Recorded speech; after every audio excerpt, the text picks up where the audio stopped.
بسم اللہ الرحمن الرحیم۔ ایک عورت رسول اللہ صلی اللہ علیہ وآلہ وسلم کے پاس آئی اور اپنے شوہر کی شکایت کی کہ وہ بہت زیادہ اپنے دوستوں کو گھر دعوت دیتا رہتا ہے اور وہ تھک جاتی ہے کھانے بنا بنا کے، اور وہ ان کی مہمانداری میں رسول اللہ صلی اللہ علیہ وآلہ وسلم نے کوئی جواب نہیں دیا اور وہ عورت واپس چلی گئی۔ کچھ دیر بعد رسول اللہ صلی اللہ علیہ وآلہ وسلم نے اس عورت کے شوہر کو بلوایا اور فرمایا، آج میں تمہارا مہمان ہوں۔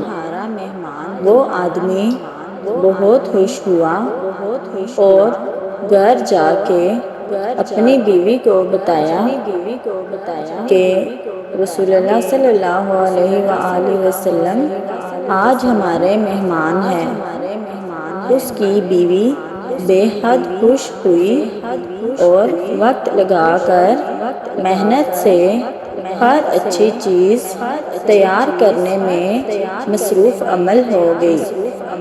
اس زبردست پرتکلف دعوت کے بعد رسول اللہ صلی اللہ علیہ وآلہ وسلم نے اس شخص سے کہا کہ اپنی بیوی سے کہنا کہ اس دروازے کو دیکھتی رہے جس سے میں جاؤں گا۔ تو اس کی بیوی نے ایسا ہی کیا اور دیکھتی رہی کہ کس طرح رسول اللہ صلی اللہ علیہ وآلہ وسلم کے گھر سے نکلتے ہی آپ کے پیچھے بہت سے حشرات، بچھو اور بہت سے مہلک حشرات بھی گھر سے باہر نکل گئے، اور یہ عجیب و غریب منظر دیکھ کر وہ بے ہوش ہو گئی۔ جب وہ رسول اللہ صلی اللہ علیہ وسلم کے پاس آئی تو آپ نے فرمایا کہ یہ ہوتا ہے جب تمہارے گھر سے مہمان جاتا ہے تو اپنے ساتھ ہر طرح کے خطرات، مشکلات اور آزمائشیں اور مہلک جاندار گھر سے باہر لے جاتا ہے، اور یہ اسی وجہ سے ہوتا ہے کہ جو تم محنت کر کے اس کی خدمت مدارت کرتی ہو، جس گھر میں مہمان آتے جاتے رہتے ہیں، اللہ اس گھر سے محبت کرتا ہے۔ اس گھر سے بہتر اور کیا ہو کہ جو ہر چھوٹے بڑے کے لیے کھلا رہے۔ ایسے گھر پر اللہ کی رحمت اور بخششیں نازل ہوتی رہتی ہیں۔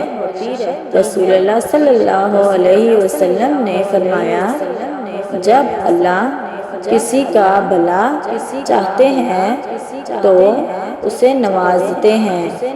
انہوں نے پوچھا، کس انعام سے؟ اے اللہ کے رسول، آپ نے فرمایا، مہمان اپنا نصیب لے کر آتا ہے اور جاتے ہوئے گھر والوں کے گناہ اپنے ساتھ لے جاتا ہے۔ اور عزیزو، جان لو کہ مہمان جنت کا راستہ ہے۔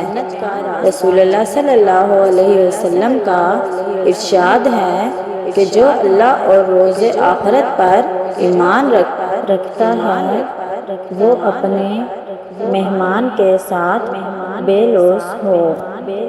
اگر آپ کو ہماری ویڈیوز پسند آئے تو ویڈیو کو لائک، شیئر کرنا نہ بھولیں اور ہمارے چینل کو سبسکرائب کریں۔